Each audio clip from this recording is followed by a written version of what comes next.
is CGTN, China Global Television Network. The impact of insecurity on Africa's economies, widening inequality in the midst of stabilised growth, and the role of intellectual capital in powering economies of the future feature prominently as key areas of interest for the continent in 2020. But as Africa surges forward to tackle contracted economic performance, poverty and unemployment, it is also faced with rapid global realignments and the question of sustainable debt. So what tools does the continent have in store to carve its way into prosperity? And how are its economic prospects for the year 2020? I'm Beatrice Marshall. Welcome to Talk Africa.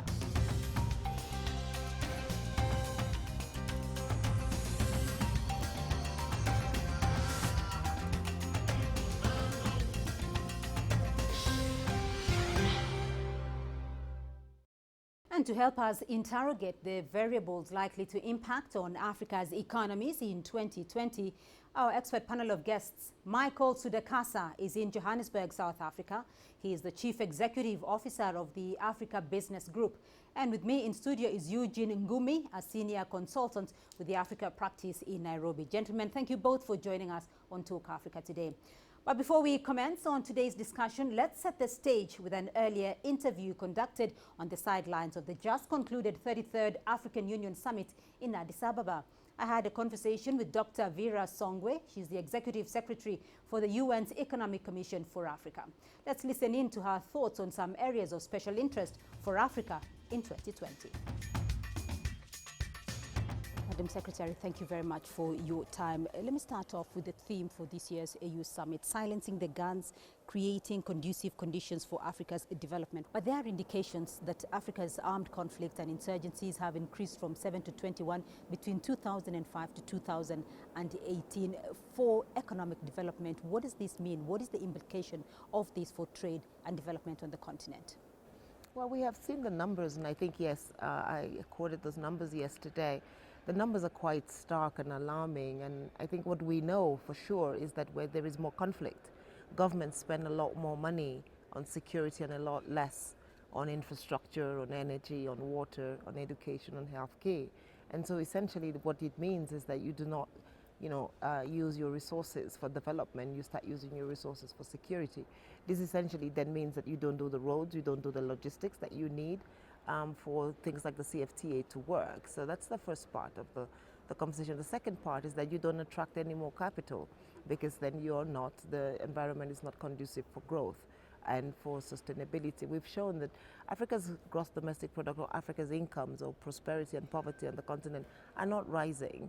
And what we see instead is a rising number of conflicts. I think when you go from a number like 7 to 21 in incidents of armed conflict across the continent, 21 is a lot. We're a continent of over 50. So that's more or less a conflict in almost every other country. The chair of the African Union Commission, Faki Mahamat, recently said that trade in Africa is threatened by security challenges, and yet it is important for the Africa we want. What strategies do we need to put in place if we are to effectively silence the guns?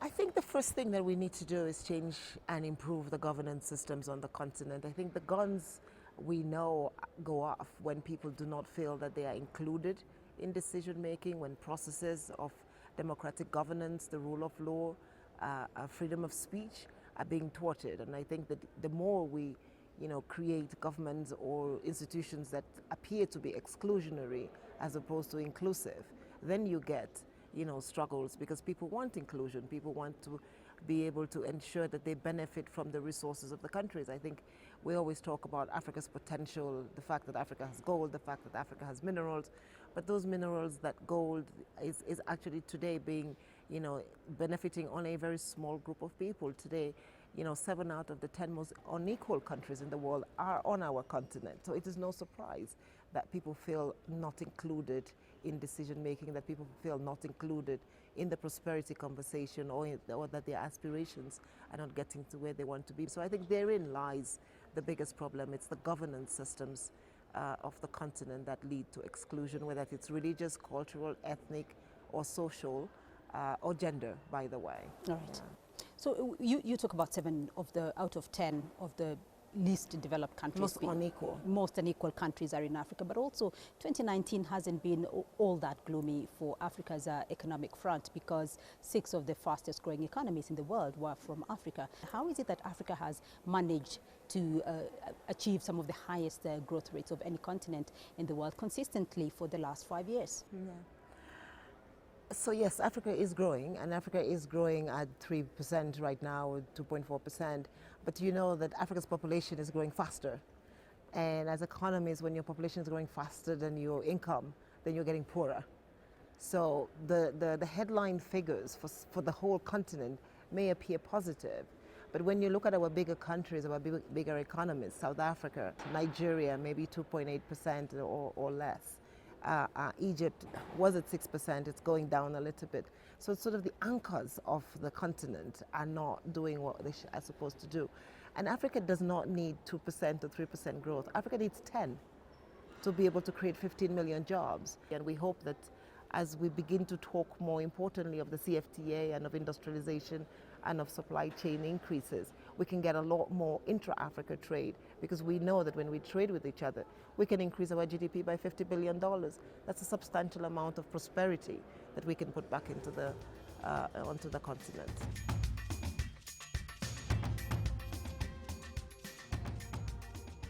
Dr. Vera Songwe there, speaking on the sidelines of the African Union Summit. She's the Executive Secretary for UNECA. Let's start this conversation now with my guests in studio, Eugene Ngumi and Michael Sudakasa. Michael, let's start off with you first. The continent is registering about 3.8%, but the population is growing too fast for that economic growth to trickle down to everybody concerned. How do we create the balance, though? Well, that is probably the $2 trillion question that all of the economists and all of the governments are trying to figure out. I mean, I think that if you disaggregate the continent into its 5 regions, there are actually some countries that have been laggard from an economic standpoint for the past almost decade, that if they could turn it around, could really change the trajectory. So I'm talking about Nigeria and West Africa. I'm talking about South Africa and Southern Africa, Egypt and North Africa. As these countries go, really so goes so much of the continent. So one of the challenges in Nigeria that the government is really working to address has been energy, electricity, and lack thereof. And so as Nigeria has adopted one of the most progressive rural electrification policies on the continent, and really looking to mini grids and disaggregated, decentralized electricity, the country has the potential now to put people to work and to absorb their huge population. I mean, 1 in 5 African out of the roughly 4 billion people is from Nigeria. In Southern Africa and South Africa for the last decade, we've really struggled more because of political kind of own goals. But in the Ramaphosa era, and he's now also the president of the African Union, if we can get on track, because the infrastructure is here. I mean, there are challenges with state-owned enterprises, but by and large, South Africa has the capacity to be a major manufacturer for the continent. And if it can embrace the continent, we've had challenges with xenophobia in South Africa. And so there's this kind of challenge between South Africa and the continent. If that can be mended, then South Africa can become an engine for growth on the continent. So it's a couple of countries to me that have been particularly poor in terms of their economic growth that could really catalyze the continent over the next decade. Right, Eugene, let me come back to you on the question of security and its impact on economic development and investment on the continent, because Vera did point out that conflicts, and that includes insurgencies from terrorism and so forth, they've actually grown from 7 to 21 between 2005 to 2018. In your view, though, how has this impacted, if at all it has had much of an impact, on investment across the continent? So it's had significant impacts in places where there is conflict. So you're looking at places like South Sudan, northern Nigeria with the insurgencies or the political conflicts. And these places hold huge potential in terms of human capital, in terms of resources. And so the economic growth that could have been reached there isn't being reached. And then they have wider regional impacts, because you don't just have impacts limited to those countries. Conflicts themselves spread, but then you also get refugees and human capital moving. You also get impacts on infrastructure and trade that then hurt regional trade and regional economies as a whole. So there are multiple impacts down the line, from the destruction of infrastructure, from people unfortunately losing their lives, to downstream economic impacts around lack of investment, lack of trade, and the fact that people and investors stay away from these regions because of the risks. Right. Another comment that came up was this question of inclusivity and unequal growth. 7 out of 10 of countries that are most unequal are on the continent. How did we get there, and how do we create more inclusivity? So we create more inclusivity by deliberately being creative around the policies that we implement, and by deliberately including people. So if you look at, for example, Rwanda, their gender equality principles mean that there is inclusivity of women in parliament, in cabinet, in decision-making structures, and the impacts that has had on development being more equal within Rwanda have been significant. So that's the first step, is deliberately including people in institutions and decision-making procedures to ensure that they are beneficiaries of the policies that we implement. And then the second thing is, we talk a lot about growth, but we don't talk about the quality of growth. We really need to be looking at whether the growth we're getting is creating jobs, is it creating opportunities, is it creating incomes, and is it creating wealth? Otherwise, we'll continue to experience good growth numbers, but we'll continue to fall far short of what we actually need. Right. Michael, of course, South Africa is one of the most unequal countries on the continent. How do you fix that? Well, one of the things, and I thought about this for South Africa, but I've been a long advocate of this more broadly on the continent, we really have to start focusing on entrepreneurship and our small and medium-sized enterprises and growing the domestic private sector. We often think, when we talk about trying to attract particularly foreign direct investment, that capital has to come off the continent. Well, the challenge with that is that the profits from those investments, and Africa is still one of the highest regions where you can get a rate of return, they leave the continent as well. And so we're not building one of the pillars of a strong economy fast enough. So to your point about the challenges that we have in terms of not being an equal environment, we have elites who reap the benefit, and often if it's a public-led economy, government-led economy, it's people in government, and there's no real domestic private sector. So the continent will continue to attract multinationals, because we're now becoming a region of the world where we have a fast-growing middle class. But it is really incumbent upon our leadership at the AU, at the REC level, the regional economic communities, and at the national level, to say, how do we encourage small business? How do we make sure our banks create capital and lend to our small enterprises? How do we get more risk capital for our small businesses? Because without that, and every economy in the world that is strong and thriving has a very strong small and medium-sized business environment. Without that, we will never get the growth that we need. So Michael, you're asking the question, how do we encourage more business? Just give us an idea of your thoughts here. How can Africa navigate this volatile global environment? How can we encourage more business on the continent? Well, one of the things that I think we undervalue is domestic resource mobilization. We have a pension community around the continent that could spend more money on productive industries and enterprises. I think one of the constituencies that we also do not talk enough about in terms of how do we engage them are the diaspora. Remittances from Africans abroad far exceeds ODA or development aid, and yet we haven't created enough instruments to put some of that capital to work as we might. Ghana, and I'll just use this as one example, with their year of return, was able to generate over $1 billion of tourism income just by reaching out to the diaspora. I mean, we've got 54 other countries that have diasporas around the world. So, I look at it as a kind of a reorientation of how do we leverage capital that's on the continent? How do we leverage capital that's in the hands of our diaspora, which is growing in the West and in Asia? Right. And how do we then channel those funds into entrepreneurship and into growing our private sector? I mean, those areas are ones that many countries have not yet made at the top, put at the top of their agenda. And I think that's holding us back. All right, Eugene Ngumi and Michael Tudekasa, do stay with us on the program. We'll take a short break now, but do stay tuned. We'll explore more of Africa's prospects this year in a moment. Don't go away.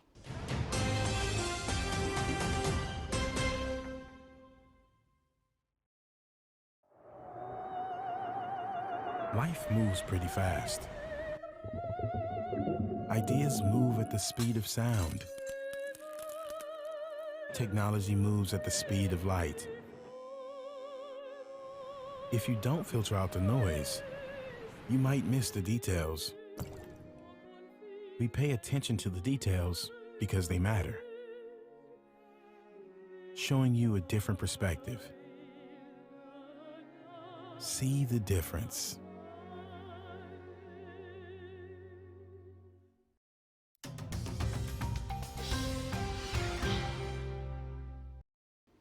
Welcome back to Talk Africa. Now, in 2019, the CFTA entered its operational phase following an extraordinary summit of the African Union in Niger. The Continental Free Trade Pact was then set to significantly catalyze business in Africa in 2020 and beyond. However, its impact is yet to be significantly felt. Meanwhile, questions on Africa's debt situation still linger on. In my earlier interview with Dr. Songwe, the Executive Secretary of UNECA chipped in on her thoughts on these developments. Let's listen in once more. Talk to me a bit about the CFTA. In the outset, has that started increasing trade on the continent? What are we seeing at this point?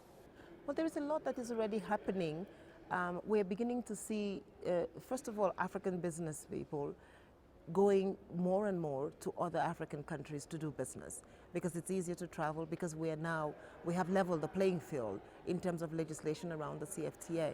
So that's the first thing, and I think that's what we wanted. We wanted those conversations on the supply chain to start to sort of begin to become even more important. Remember, the CFTA is building from the work of the regional economic communities, which were already trading amongst themselves. Now we're trying to see how we can get ECOWAS to trade with SADC and EAC, and how EAC can trade with ECAS. So that is really what we're doing, and I think we're beginning to see some good movement in that direction. We need more. We need a lot more to happen, and that's why in the next few months we're working to ensure that issues like the rules of origins are taken care of, so that there is more trade and there is more openness. I think with the CFTA comes, of course, the free movements of people, and a lot more countries are signing up. I think in the latest count we started with 1, and then we went to 2, and we're at about 11 today. So I think there is an increased movement. Again, remember that within most of the economic communities, people can already move around. So what we are looking at is people moving around across regional economic communities to ensure that this business can happen and that trade can happen. And I always give the example of cobalt being processed in DRC and then maybe being manufactured in a phone in Rwanda or South Africa. And there you have 3 economic communities talking and trading with each other. So I think that is the purpose of the CFTA. We at the Economic Commission for Africa are doing something around the pharmaceutical sector. Today we import about $14.7 billion worth of drugs from outside the continent. But we can build a whole pharmaceutical chain which will create 6 million jobs if we were able to work with South Africa, with Egypt on the production side, with Kenya, with Uganda on the sort of manufacturing base metals, with Ethiopia on the packaging, with Tanzania on the packaging. So as you can see, and then with Ethiopia, with Djibouti on the logistics and the shipping. So every country has a role, but every country has to be more sort of specialized in its comparative advantage. And this is what the CFTA delivers, is that, it is a whole of economy ecosystem with everybody doing what they do best. Today on the continent, the reason we don't trade enough with each other is because we're doing the same things.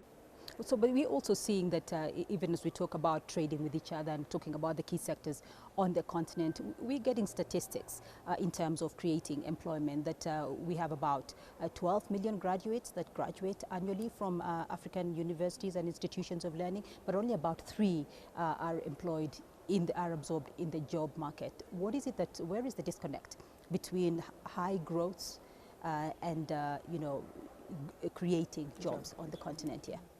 I think there are 2 or 3. The first is, what are they graduating in? So it's what kinds of skills are we developing, and are we training for, the market needs that are out there? And I think a lot of schools, a lot of countries are now changing their curriculums to begin to sort of respond to business. I think when we do the questionnaires for business and we ask them, what are you looking for? In many countries, they don't get the kind of skills that they're looking for. So that's the first thing, is we need to make sure that the graduates are prepared for the job market.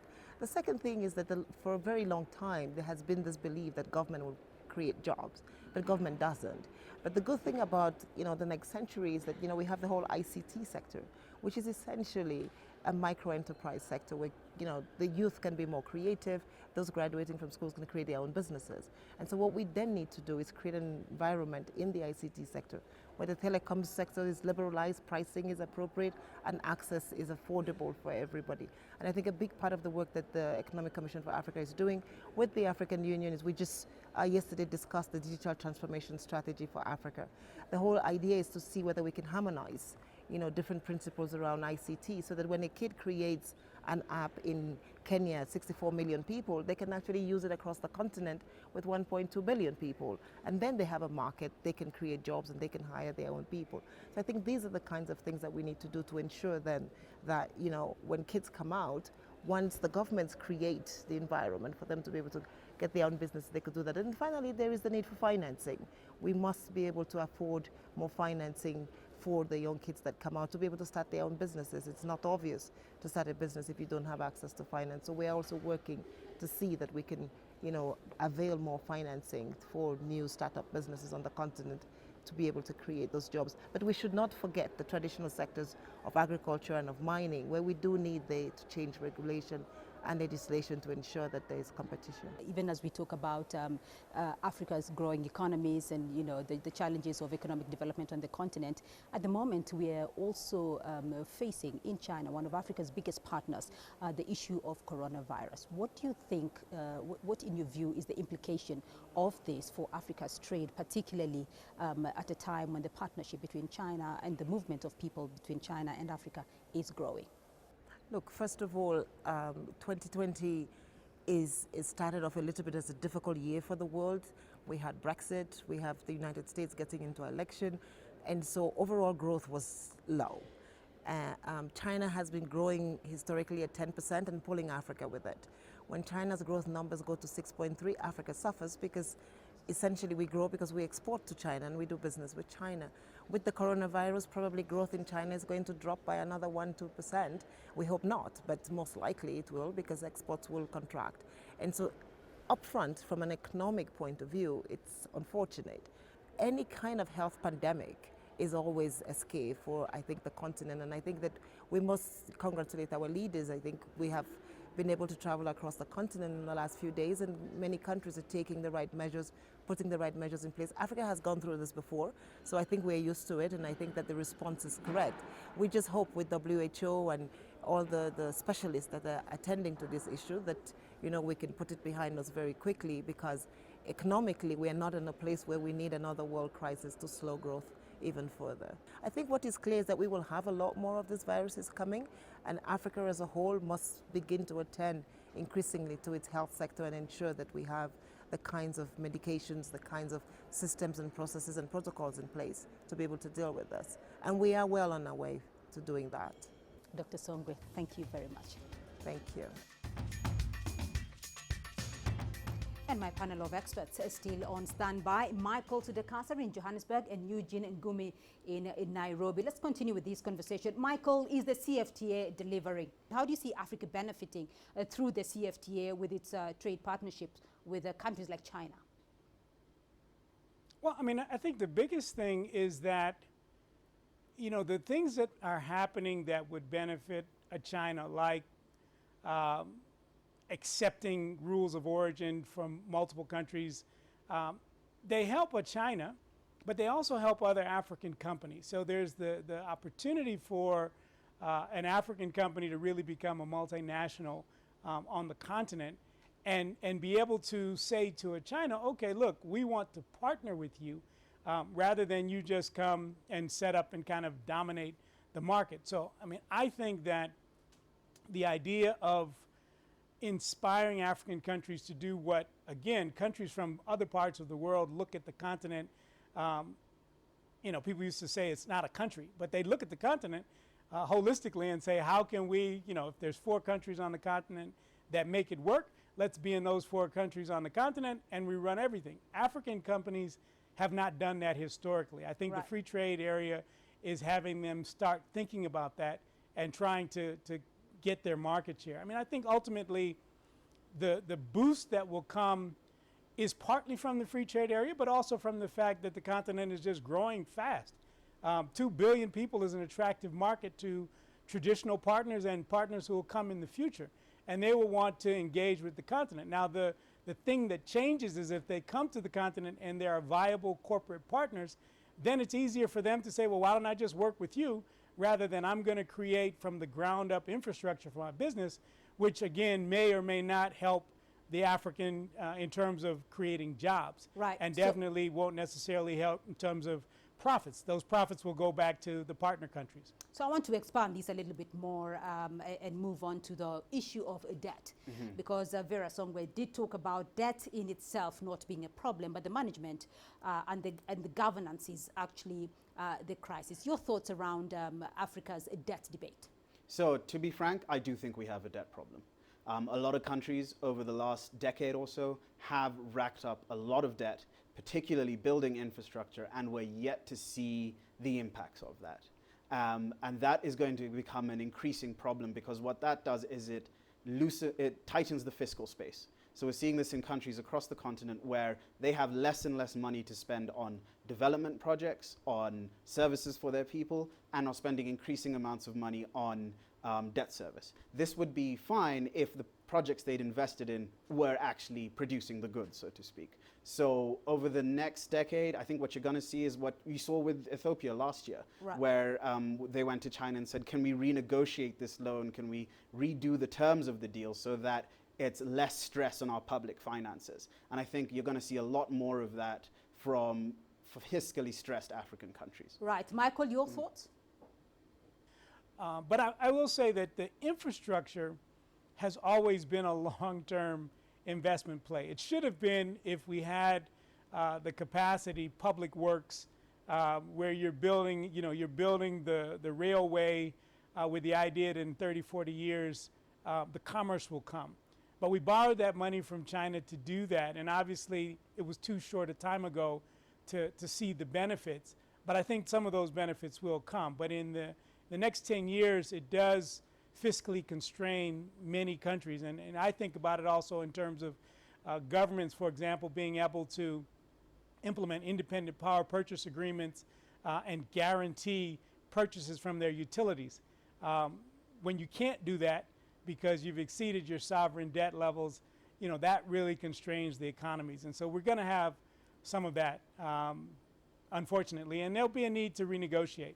So we're going to leave it there for the moment, gentlemen, but thank you very much for your insight and your thoughts. That's all we have time for this week on Talk Africa. A big thank you to my guests for their insights. Michael Sudekasa is in Johannesburg, South Africa. He's the Chief Executive Officer of the Africa Business Group. And Eugene Ngumi, with me in studio, is a Senior Consultant with the Africa Practice in Nairobi. To you both, gentlemen, thank you very much. Remember to join the conversation online through Facebook, Thank you so much for having me. YouTube, and to join us again next week for more Talk Africa. For me, Beatrice Marshall, it's goodbye.